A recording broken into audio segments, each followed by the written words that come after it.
Honda Civic has always been a more interesting choice for buyers in the Focus-sized family hatchback segment.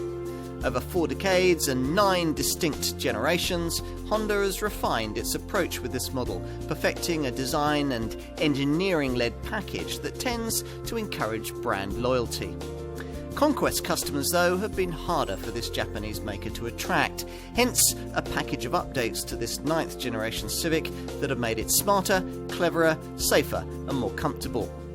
As a result, this underrated contender is now much improved, especially when matched to peppy but frugal 1.6 litre diesel power. It's a surprising package for the right kind of buyer.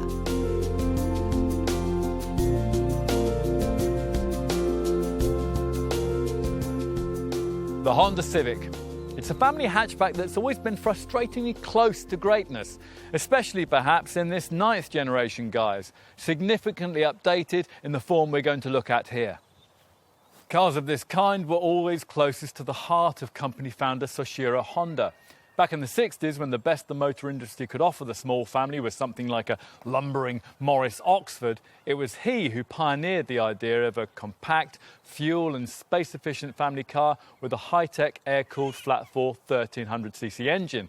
It was thinking that led to the launch of the original Civic in 1972, a model series that over the next 40 years would go on to sell over 20 million cars around the world, over 650,000 of them in the UK. Throughout those decades, there have been so many reasons why people like us have wanted to like this car. Its unique styling, its wonderfully slick gearbox, its sporty engines, its clever magic seating practicality, and its unique driver-centric dash. And sure enough, all of these things were present and correct when this Mark 9 model first appeared in 2012. But then came the if-onlys. If only the ride, refinement, cabin quality and running costs had been better. If only the lifeless power steering hadn't disguised the responsive handling. If only the pricing had been a bit more competitive. You can't afford if-onlys the way the Focus class segment is at present, and Honda knew it had to do better. So in 2014, the fight back began, first with tweaks to the suspension and power steering that significantly improved the on-road experience. Then with the addition to the range of a class-leadingly spacious Tourer Estate version. Next up with the announcement of a fearsomely potent Type R hot hatch variant.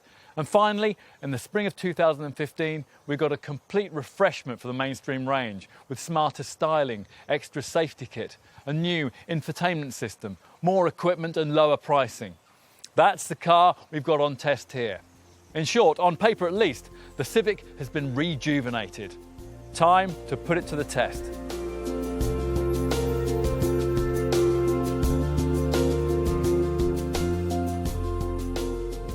Let's face it, you'll need to have a long memory if you can recall a Honda Civic that wasn't good to drive. If we were going to put a date on the time when Civic stepped from being something a bit pedestrian to something that was a guarantee of a decent steer, it'd probably be the 6th generation car that debuted in 1996, championing a clever multi-link rear suspension system that most of its rivals subsequently copied. That was dumped for both the 8th generation version and the 9th generation design because it impinged on cabin space. But thanks to some clever trickery elsewhere on the suspension front, Honda's little hatch continued to be able to entertain. There were a few downsides though. Back in 2012, when this 9th generation model was first launched, some Civic enthusiasts complained about a lack of steering feel, whilst buyers playing greater priorities on comfort tended to take a test drive, try the firm ride, and then go and buy something else. It was to correct these issues that the engineers decided upon a surprisingly extensive roster of dynamic tweaks for this updated design. They'd been fiddling with the suspension setup since launch, and here again there have been changes to things like the roll bars, the bushes and the damper rates. All this has helped, or at least it's helped a bit. There's certainly an improvement in low-speed ride that you may well notice if you've owned an earlier version of this Mark 9 model. This Honda now gliding more easily at urban speeds over our country's terrible tarmac. Speed up though, and bigger potholes will still slightly impede your progress. It's here that you might rue Honda's decision to ditch the sophisticated multi-link suspension setup it once pioneered in this segment. Still, You don't get that on many direct rivals either. What's important is that the changes that have been made to make this Civic an easier day-to-day drive haven't diluted its rewarding feel through the bends. Indeed, that's actually been enhanced thanks to the extra steering feel you get from an altered steering rack and the addition of an agile handling assist system, Honda's version of the kind of torque vectoring setup first introduced to this segment by the Ford Focus. During tight cornering at speed, this imperceptibly brakes the wheel at the inside of a curve. When power is applied, the excess torque then flows to the outer wheel that can better use it, which helps to maximise traction and makes the car steer through the bend precisely and power out of it more quickly. Software tweaks to the stability control system also make unnecessary electronic interference less frequent too when you're simply trying to enjoy yourself at the wheel. That you'll be able to do that in this car is something that you'll be aware of right from the get-go, because everything about it feels so driver-centric. The perfectly positioned seat and pedals, the way the gear lever falls beautifully to hand, the way the futuristic dash delivers everything you need to know in perfect line of sight. As the miles roll by, you'll be struck by the near-perfect weighting and smoothness of the brake and clutch pedals, and the lovely snickety precision of the 6-speed gearbox. In short, you don't need an expensively powerful engine to feel fast in this car. And you won't get one either, not unless you opt for the Type R hot hatch variant with its 310 PS 2-litre VTEC turbo petrol engine. This is a car capable of 62 miles an hour from rest in just 5.7 seconds en route to 167 miles an hour. Mainstream versions of this Honda give you only 3 engine choices, none of which is neck-snappingly rapid. The least expensive alternative is the 100 PS 1.4i VTEC petrol unit. This is a leisurely performer that gets to 62 miles an hour in 13.4 seconds on the way to 160 miles an hour. Far more rewarding, though notably less efficient, is the other volume petrol power plant, the 1.8i VTEC derivative. With 142 PS on tap, this offers reasonable performance on paper, 0 to 62 miles an hour in 9.1 seconds en route to 134 miles an hour, but only if you rev the thing harder than most owners will want to. The necessity for this is down to the fairly feeble amount of pulling power on offer, just 174 Newton meters, and you have to storm up to 6,500 RPM to get that. Plus, it'll be even worse if you saddle the thing with the extra cost 5-speed automatic gearbox. Our advice then would be to bypass these engine options and, if funds permit, opt instead for the 120 PS 1.6i DTEC diesel power plant that I'm trying here. In the past, Honda has sold cars with diesel engines about as willingly and satisfyingly as McDonald's will sell you a salad. But this one's different. True, it's no ball of fire. 62 miles an hour takes 10.5 seconds on the way to 129 miles an hour. But more importantly, there's a lusty 300 Newton meters of pulling power available. That's nearly twice as much as the alternative 1.8-litre iVTEC petrol variant can offer. This makes the car feel a lot more willing than those figures might suggest, as well as facilitating a 1,400 kilogram braked towing weight that some buyers of the Tourer Estate version might really value. As with ordinary petrol Civics, the engine in the iDTEC model sits crossways under the bonnet and drives the front wheels through a standard 6-speed manual gearbox. Unlike the regular petrol units, though, it's a power plant that seems to have been properly tuned to suit the character of the car, feeling happiest when simply surfing along at modest speeds, leaving plenty in reserve. There's little of the harshness and vibration you often get from some other small diesels when pulling away, even if you're in a gear higher than perhaps you ought to be. Nor is there any need to bother pushing it much past 3,500 revs, because it's done its best work by then. Instead, simply plug it into the next gear and take a moment to appreciate the noise reduction work that Honda has put into all Civic models in recent times. Extra insulation in the rear wheel arches, the roof and the engine bay, plus better door seals all round and thicker front side windows, has made this one of the most refined cars in the segment, with unpleasant frequencies of engine, tyre and wind noise filtered out more effectively. This is one of the things that make this car a better long-distance travelling companion than it ever used to be.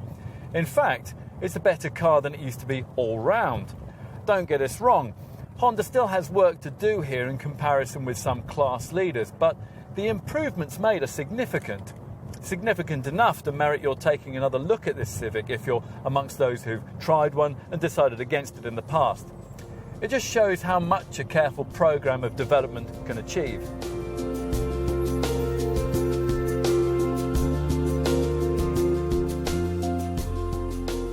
The 9th generation Civic offers buyers a choice of two body styles, the 5-door hatch or a spacious tourer estate.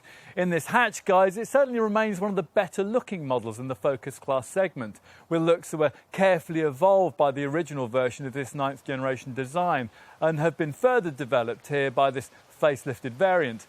In improved form, this Civic gets a sleeker front bumper, smarter headlamps and de rigueur integrated LED daytime running lights that deliver a unique visual signature. It's all just enough to keep it looking current. Those changes apart, things are much as before, which means that buyers of this hatch version still get this unusual split rear screen, a distinctive design element that's been easier to live with since the designers of this Mark 9 model narrowed this central spoiler and dropped it further down to create greater rearward visibility that these days allows space for a rear wiper.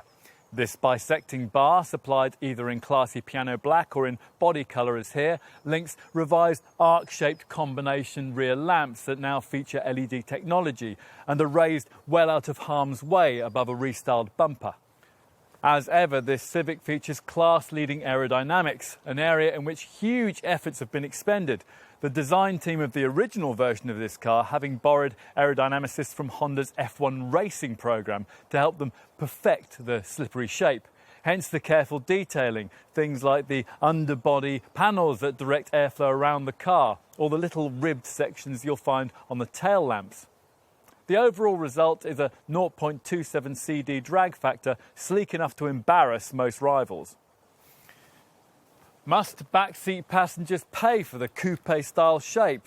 Well, to some extent, yes. The side windows that incorporate rear door handles hidden within their frames are certainly smaller than is usual in this class.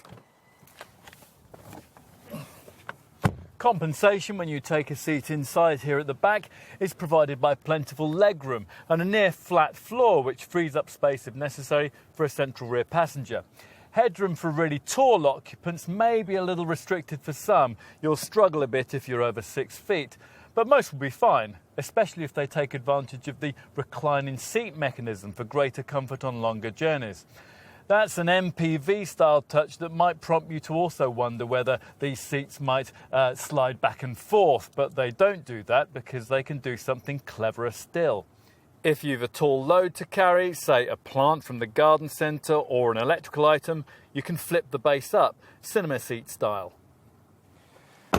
If you're wondering why other rivals can't offer this kind of versatility, it's because they often have complicated multi-link suspension systems taking up space that Honda thinks buyers would rather see devoted to passenger room or luggage capacity.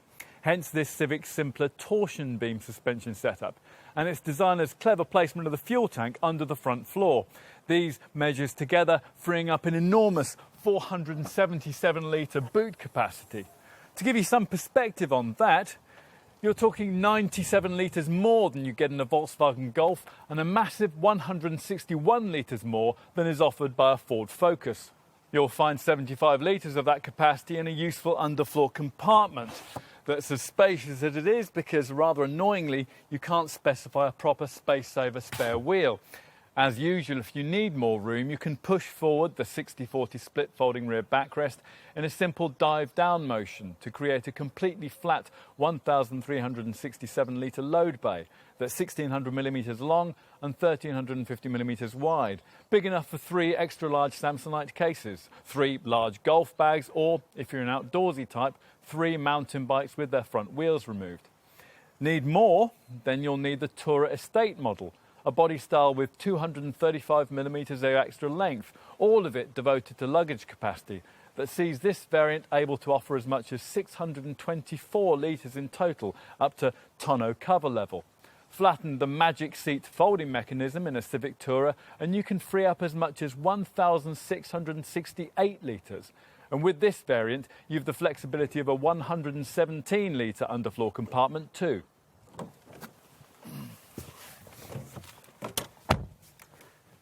Time to take a seat up front, a position that will deliver a surprise or two if you're not familiar with Civic culture. There still isn't a cockpit we can think of this side of a motor show concept car that looks more willfully futuristic, with its dual-plane architecture and mixture of digital and analogue instrumentation. In principle, it sounds like a mixed-up mess. In practice, though, it all works really well.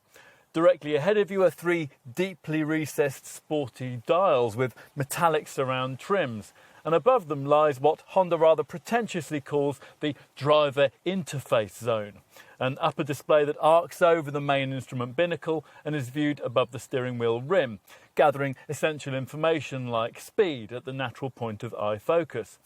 Also conveniently in your eye line is a small screen sited slightly to the left that updates you on things like the time, plus audio and trip computer functions.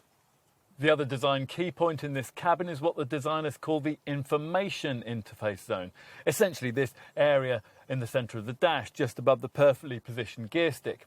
This is where you'll not only find the air conditioning controls, but above them, the key interior change that's been made to this revised model, namely the addition of this larger 7-inch Honda Connect colour infotainment touchscreen. Provided you avoid entry-level trim, this Android-based setup is standard across the range, controlling stereo and informational functions, dealing with the optional Garmin sat-nav system and providing full internet browsing when you're stationary. For that kind of use, this setup should feel just like your smartphone to use, thanks not only to familiar pinch, swipe and tap functionality, but also to a clever mirror link function that allows you to mirror your mobile handset screen display and gain access to its applications. You can personalise that touchscreen with a choice between two different skins and download your favourite apps onto it via the Honda App Centre. In fact, one key app, Aha, will come preloaded with the system, giving you access to thousands of stations of audio, spanning everything from music to news, podcasts and audiobooks, plus social media and location-based services. The integrated interface should make finding everything from a Twitter account to weather updates so easy, even I could manage to do it. And Aha also includes points of interest searches, helping users locate things like nearby restaurants and hotels. It's all very welcome, if hardly unique in this segment. One thing that is, though, is the perfected driving position. Honda nearly always gets this small but crucial element right with its cars, and this Civic is no exception, aided by rake and reach adjustment for the wonderfully tactile steering wheel. There's a beautifully supportive driver's seat too, with height adjustment that'll be welcome for taller folk having to sight the seat base further down to compensate for the cabin's slightly restricted headroom. That's not an issue for me, but it is slightly annoying that you have to adjust the rear backrest with this awkward lever rather than the usual rotary wheel. On to practicalities. We like this hatch model's distinctive split rear screen, but it does somewhat restrict your over-the-shoulder rear three-quarter visibility. This isn't an issue on the glassy Tourer Estate model, and to be fair, even on this hatch variant, it's now been mitigated to some extent with a standard fitment of a colour reverse parking camera on most models in the range.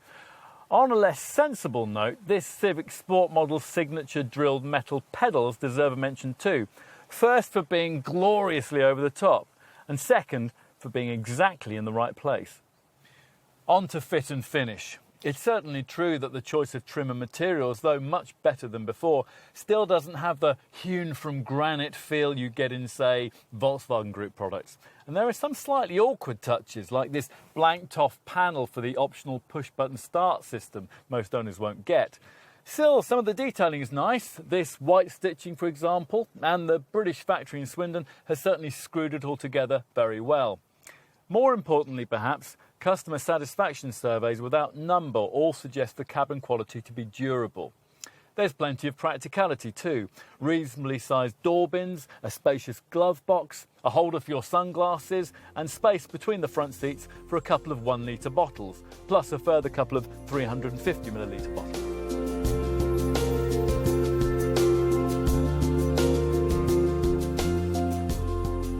There's a meritocracy when it comes to D-segment family hatchback pricing.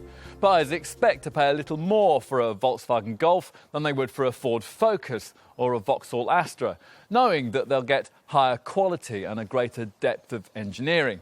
Originally, with this 9th generation Civic, Honda hoped customers would take the same view and pay a price for the car that was slightly above the mainstream. It didn't work out that way. And with this facelifted model, the sticker figures have been significantly reduced. Some variants in the range costing over £1,500 less than their direct predecessors. That means a focused or Astra-style pricing span that'll see you paying somewhere between £16,000 and £27,000 for mainstream versions of this car, though you'd have to find around £30,000 if you were to opt for the potent Type R hot hatch version. As for body styles, there's a choice between either this 5-door hatch or, for a £1,000 premium, the smart Tourer Estate variant. In the mainstream lineup, there's a premium of around £1,600 to go from the entry-level 1.4-litre iVTEC petrol model to the much pokier 1.8-litre iVTEC petrol variant. If you want a petrol-powered Civic Tourer Estate, you'll need to pay that, as this more spacious body style doesn't come with a feebler engine. If you are happy with the 1.8, your dealer will doubtless remind you that it's the only engine in the range offering the option of automatic transmission, a 5-speed unit requiring a premium of around £1,400. The engine we've been trying here, though, is the one that nearly all Civic buyers will really want, the 120 PS 1.6-litre iDTEC diesel unit that's offered with both body styles. The price reductions have made this desirable power plant more accessible, but you'll still need a £19,000 budget for it in its lowest spec form. On to the value proposition all of that represents. Despite the price reductions, Honda has no intention of positioning this car amongst the very cheapest models in the segment. So if you're looking at the base 1.4-litre iVTEC petrol Civic variant, you'll still find it priced between £1,000 and £1,500 above cars like 1.4-litre petrol versions of the Kia Ceed or the Citroën C4, a 1.33-litre Toyota Auris, or a Peugeot 308 1.2 VTI. Otherwise, though, the pricing of the least expensive version of the Honda looks very keen. After all, a base 1.4-litre VVTi Vauxhall Astra wouldn't cost you much less. And this Civic's £16,000 entry-level figure allows the Japanese maker to match the pricing you'll find with the cheapest petrol-powered family hatchbacks you'd be able to get from many value brands. Cars like Seat's Leon, Skoda's Octavia, Nissan's Pulsar and Hyundai's i30. And you'd save around £800 over the cost of a comparably powerful 1.6-litre petrol-powered Ford Focus or Renault Megane. In other words, for the same or even a little less than you'd pay for something ordinary, you could have a Honda. A number of potential buyers will be attracted by that prospect. Just don't expect a 1.4-litre Civic's frugality, cleanliness or performance to match the figures achieved by some of the more modern entry-level petrol power plants in this segment, like the 1-litre T EcoBoost engine in a Ford Focus, the 1.2 ETHB 110 units of Peugeot 308, or the Skyactiv G engines in a Mazda 3.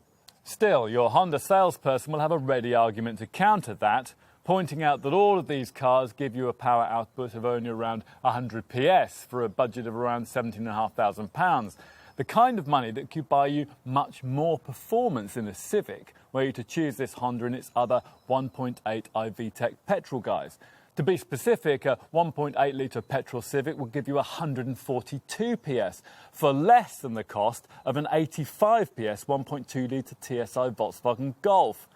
Yes, the efficiency of this 1.8 is unremarkable, but it's quick, characterful, it sounds great. Ultimately, it all comes down to what you want. What most Civic buyers want, though, as I mentioned earlier, isn't a petrol power plant, but the engine we've been trying here, the 1.6-litre iDTEC diesel option. Yes, the £19,000 budget it requires is one of the higher figures needed for diesel ownership in this segment. But then this engine's 120 PS output is higher than that of many rivals too. So make sure you're comparing like with like. As long as you do that, then this diesel Civic looks reasonable value. We've crunched the numbers so that you don't have to, and look closely at the stats of base diesel family hatches that at first glance seem to give you a bit more for your money. We're talking here of cars that can undercut this iDTEC Honda by up to £1,000 or so on the price. 1.6-litre black pump-fueled versions of models like Vauxhall's Astra, Seat's Leon, Skoda's Octavia, Kia's Ceed and Hyundai's i30, plus 1.5-litre DCI versions of Renault's Megane and Nissan's Pulsar. In all these cases, you're talking of cars that can't quite match this diesel Civic in terms of either performance or running costs, or both. Bear in mind too that thanks to the price reductions Honda's made to this facelifted Mark 9 model Civic range, there are now plenty of popular rival diesel-powered D-segment family hatches of this kind that in their pokier guises will cost you significantly more than you'll pay for this car. Even something like a comparably powerful Citroën C4 requires extra cash, and you'll need to find £700 to £800 more than Honda's charging here if you want to match this ID.Tech Civic's blend of performance and efficiency in a 120 PS Ford Focus 1.5 DCI or a Peugeot 308 1.6 Blue HDI. It's also worth pointing out that you'll need another £1,500 to get yourself a feebler 105 PS Volkswagen Golf 1.6 TDI. If, having considered all of this, you conclude that it is a Civic you really want, then you're going to need to know just how generous Honda has been when it comes to standard equipment. And the answer is that most of what you're going to need comes as standard.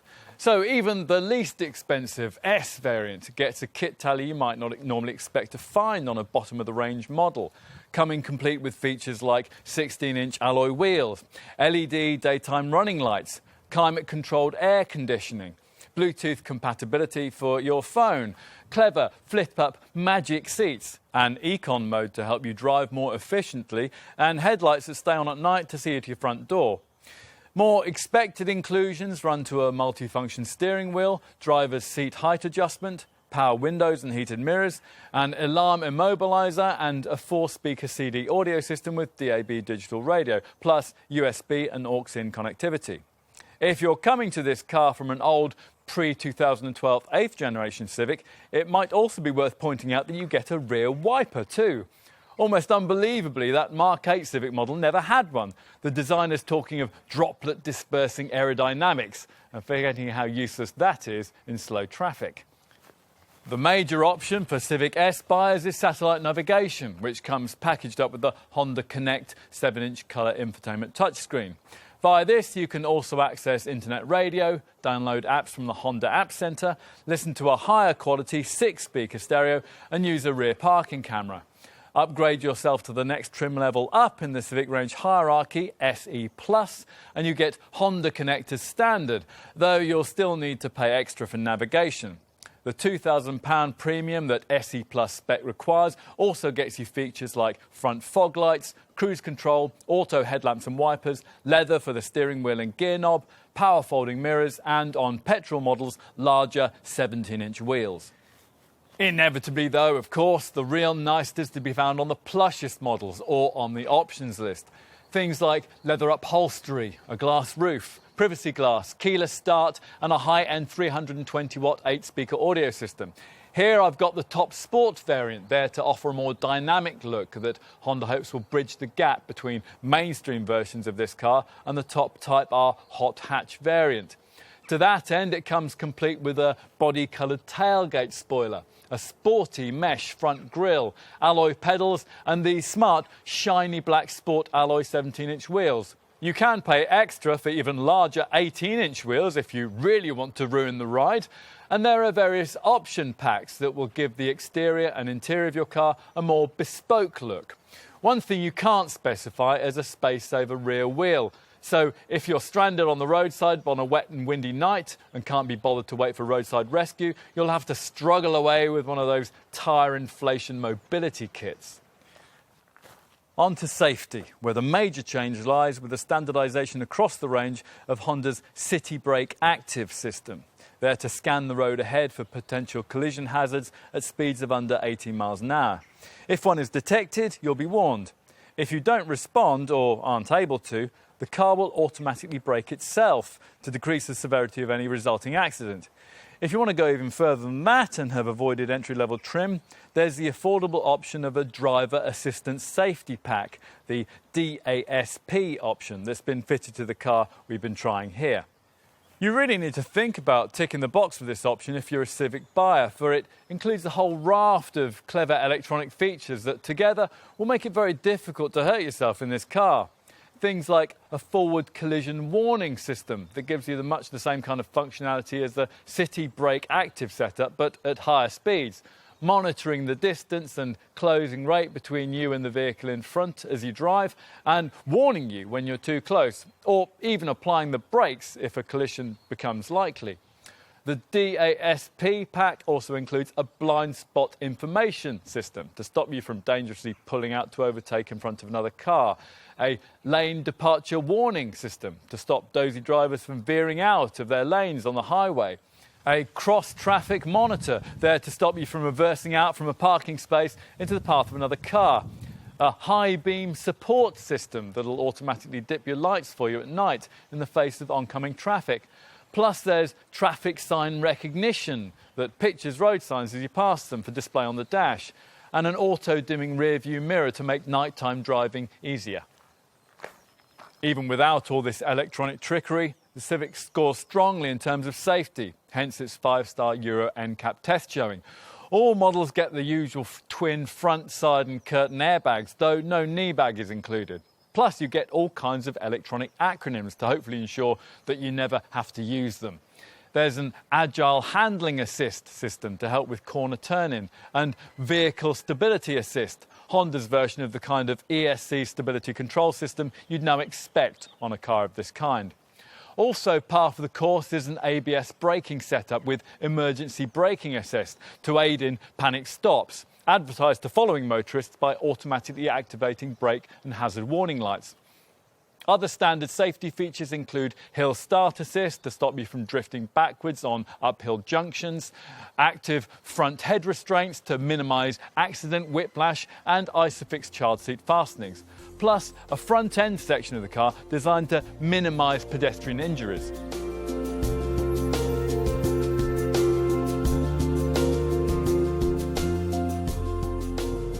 Independency of thought is one of the things we've always admired about Honda.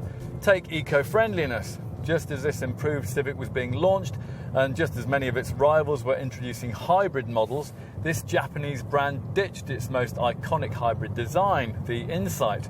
Fashionable greenness, who needs it? There isn't even a frugally focused version of this car available, the kind of tweaked, eco-minded diesel variant that most competitors offer.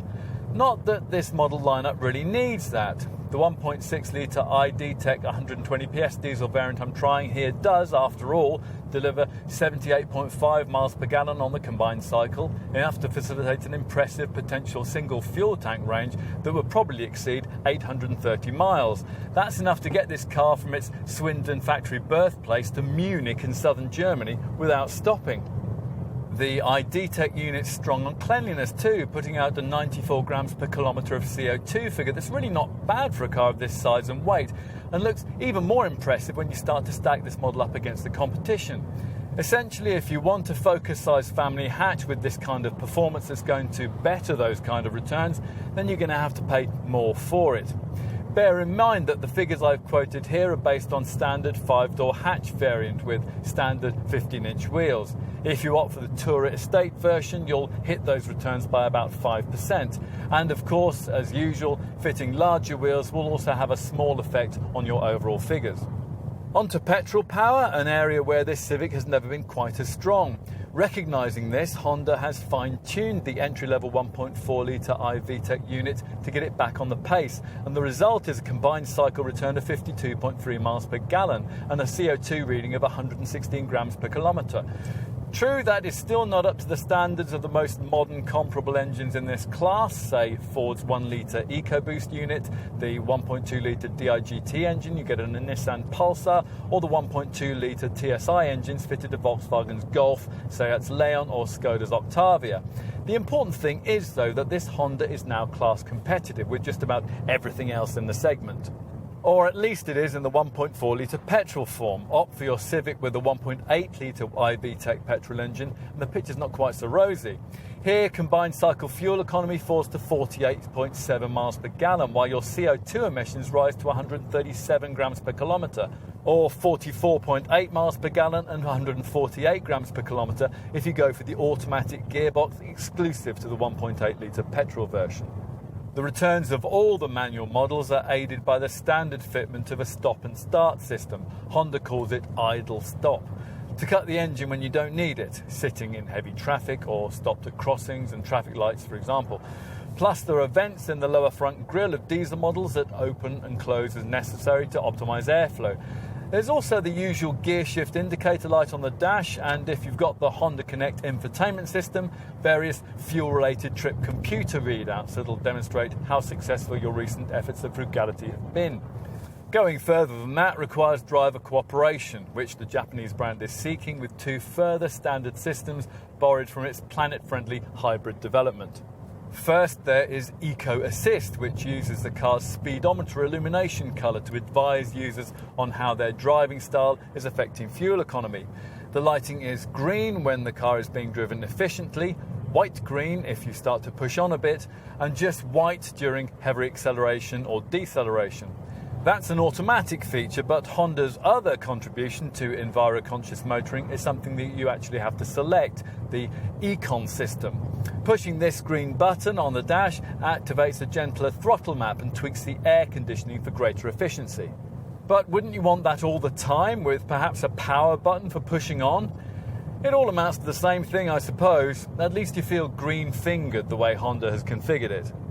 On to the warranty, a 3-year 90,000 mile deal, which is a bit better than most rivals who tend to offer guarantees limited to 60,000 miles. There's also a fixed price comprehensive aftercare package called 5, which includes 5 years servicing, 5 years warranty and 5 years roadside assistance. This gets incorporated into the monthly cost of a new Civic on some PCP packages, or it can be added to the purchase price of a new model for a one-off payment of just £500. In a world where a roadside assistance package might alone cost you over £100 a year, that seems like a wise investment. Residual values of this 9th generation Civic have held up pretty well, so there's no reason to think that those of this improved variant will be any different. Though you can't expect them to be as good as those of the class-leading Golf, they'll be comfortably better than mainstream Focus or Astra models in this segment. As for insurance groupings, well, they're now more affordable thanks to the standard inclusion of a City Brake active setup that can, if necessary, automatically brake the car to avoid accidents at urban speeds. As a result, buyers will now be looking at Group 5E for the petrol 1.4, Groups 13 to 15E for the petrol 1.8, and Groups 15 to 16E for the 1.6 ID-Tech diesel.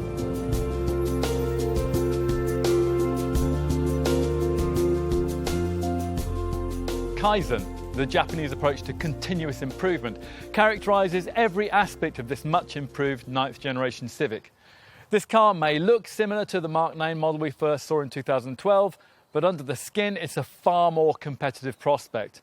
The upgraded infotainment setup, the more comfortable driving experience, and the fact that these days there's a wider range of trim options, plus an estate body style and a Type R hot hatch variant, all of it makes a big difference to this car's appeal.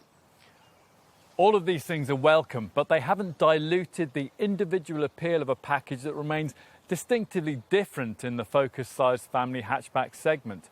The sporty feel of the engines, the brilliant magic seat practicality of the cabin, and the distinctive looks all continue to underline the way that Honda isn't afraid to go against the grain when designing a car of this kind. The 1.6 litre ID-Tech diesel power plant we've been trying here is another plus. Other brands offer you lower powered diesels that are frugal but feeble, or higher powered ones that are pokey but pricey to buy and run. This Honda's engine offers a great blend of both and marries that to a driving experience more interesting and rewarding than most other rivals can offer. Of course, none of that is to suggest this car to be perfect. The 1.8 litre petrol option remains less efficient than many owners would like. Not everyone will get on with the futuristic dashboard layout, and there are still cheaper choices in this segment. Ultimately, though, what's important about this upgraded Civic is the way it shows how Honda has changed. This is now a brand able to continually develop cars that people might really want to buy, as opposed to models that many of them will find merely technically intriguing. A manufacturer at the cutting edge of diesel development, and a company able to understand the wants and needs of people beyond its home shores. With this model, it's finally clear that in all these areas, at long last, Honda has got the message. The result is a car they market as being excitingly practical. Drive one, and you may just agree that it is.